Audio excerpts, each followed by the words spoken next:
this tutorial, I will demonstrate the steps to resolve the issue of encountering difficulties in sending the check option within the messaging application. Kindly follow these steps to rectify the problem. Exit the messaging application. Access the phone settings. Locate and select the Apps option.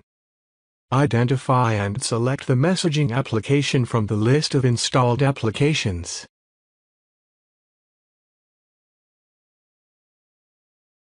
Proceed to the Storage section. Within the Storage settings, select the options to clear both data and cache.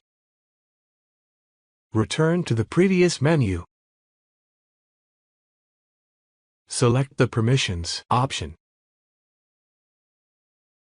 Ensure that all necessary permissions are enabled for the messaging application.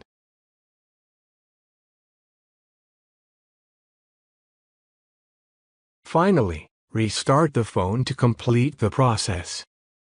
By following these steps, the issue with sending the check option in the messaging application should be resolved.